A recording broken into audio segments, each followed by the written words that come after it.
Hey guys, I am PrimeRose and this is my channel.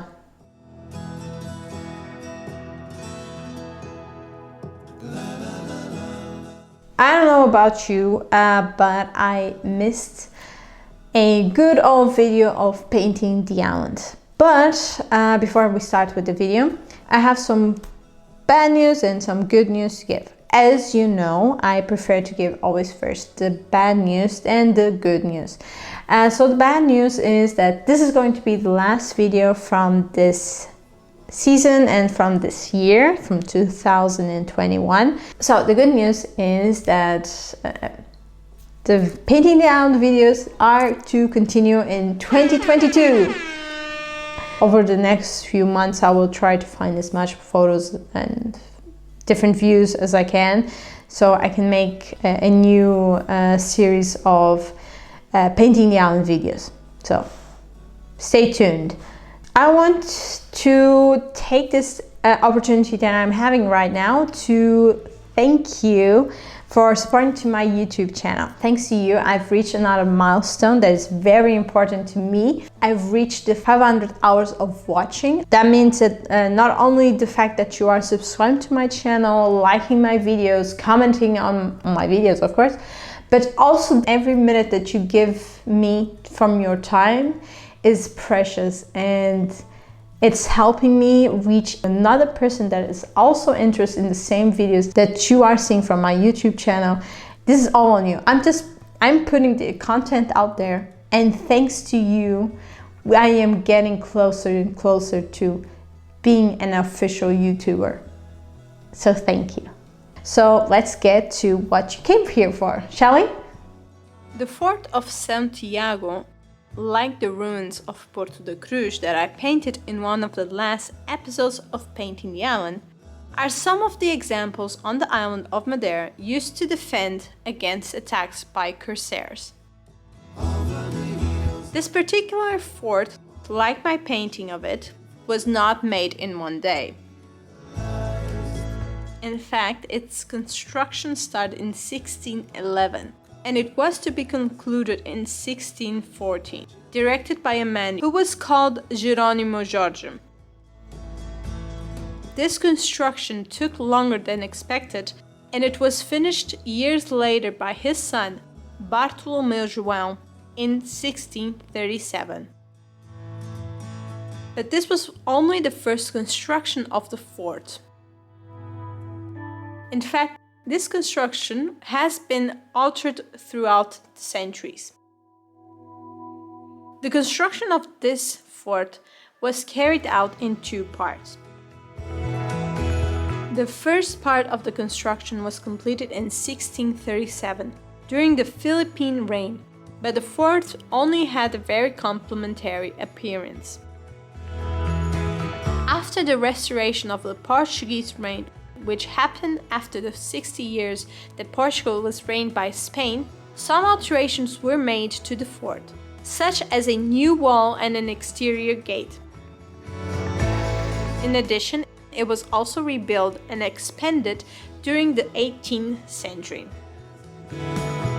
This construction, which was finished in 1767, gave the current appearance of the fortress, in which the only structure that remained from the first construction was only one of the stairs that linked the low and medium levels to the fort, specifically the one that connected to the old water tank. Over the centuries, and depending on the islanders' need, the fortress was occupied for different needs, from defending the city to the quartering of British troops to shelter the victims from a tremendous flood in 1803. That destroyed so much from the island. In fact, this event was similar to what happened in 2010, which you can see up here in the Painting the Island video of one of Funchal's new breakwaters. Before continuing to the story, I need to apologize to you for this little failure of my part. I always try to focus the camera on the canvas, but sometimes I need to stop recording to mix more colors.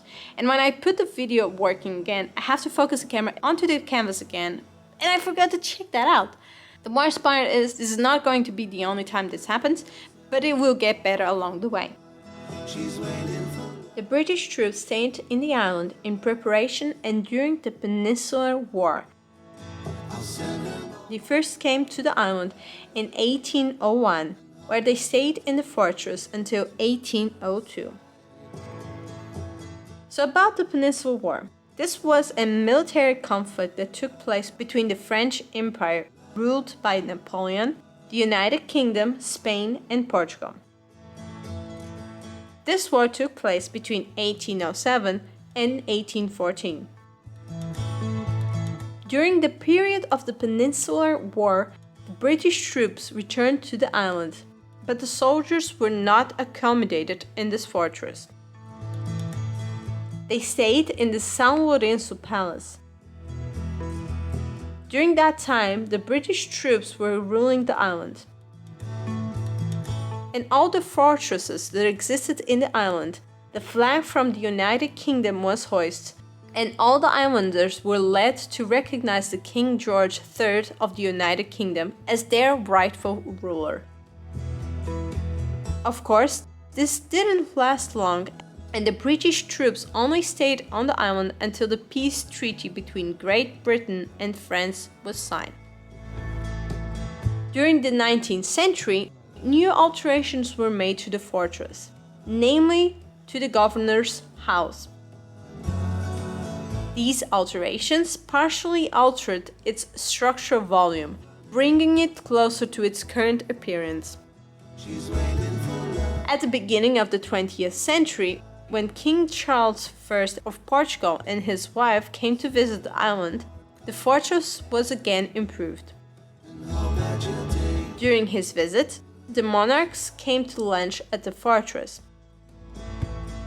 Because of it, a large round tent was set up in the middle floor from the fortress, where you can still see today the iron rings on the ground that supported the tent.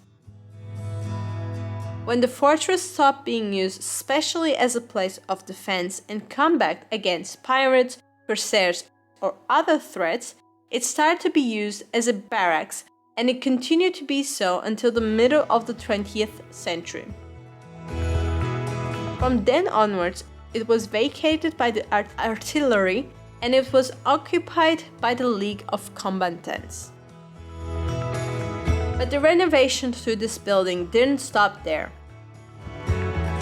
In fact, the fort was remodeled again in 1974, when it was occupied by the Army Police, who installed the Funchal Spearman Squad.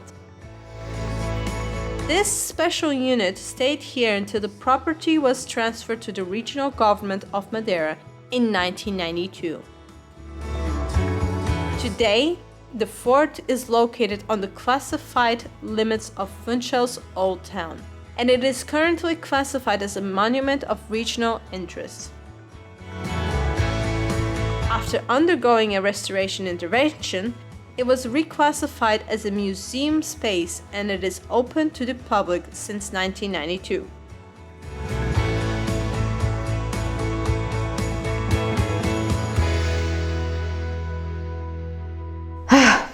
So we finally got to the last video of painting the island for 2021. Well, I really enjoyed this one bit. Okay, I always enjoy my paintings, right? There's a couple of things that I will wish to comment on my painting. I don't know if you already noticed, but I usually take my paintings out of a picture and I try to recreate it as it is from the actual picture. So when I took this picture, I was like, it was not a sunny day, but I enjoyed the end result from it because it was really sunny here in Funchal, but on direction onto the mountains, it was really cloudy, and of course, it was raining. So it got this evolution of light, sunny day against the dark and cloudy day. When I did the city, it was really hard. Not painting the green. The green was easy, the easiest part of it all. I don't know if you already came to Madeira, and the central city from Funchal is basically all white and not as green as I put there. I tried to put as much white as I could, but I really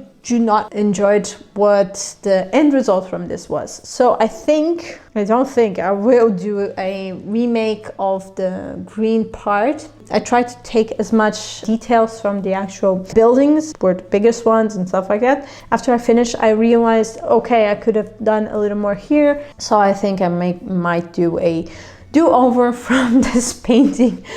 So about the sea, the water on that day was really, really calm. That's why you don't see a lot of light and dark contrast in this painting. It is actually easier for me to do what it is in the picture, in my opinion, of course, because I'm not an actual painter. You can see that the sea is very even on color, which is very different from, for example, the painting that I did from this whale watching station in Porto Santo, where you could see a lot of movement in the water because of the amount of wind that there was on the day. And lastly, the main thing of this painting is the actual fortress of Tiago. On my painting, it is very yellow. If it's going to be the first time that you're going to Funchal and Madeira, don't get very disappointed, because the actual fortress is not as yellow as in my painting. I actually put it as yellow as it should be. They haven't painted the fortress for a while. That's because I really wanted to show you the fortress in its former glory, or future glory. I hope in 2022 it's already different. And you can see that the main focus from the whole painting is focused on the actual fortress. But I still would like to know your commentaries. What do you think about the painting? And if you like this video, remember to smash that like button. And if you haven't already subscribed, you can always go down there and do that so you can see the upcoming videos. I'll see you next time. Bye! The actual painting of the painting. Which means that, you know, I don't. Okay, so we got to the last video of 2000. No, wait. Wow. I have no idea what I'm trying to say. What's the word? Cloudy, rainy clouds.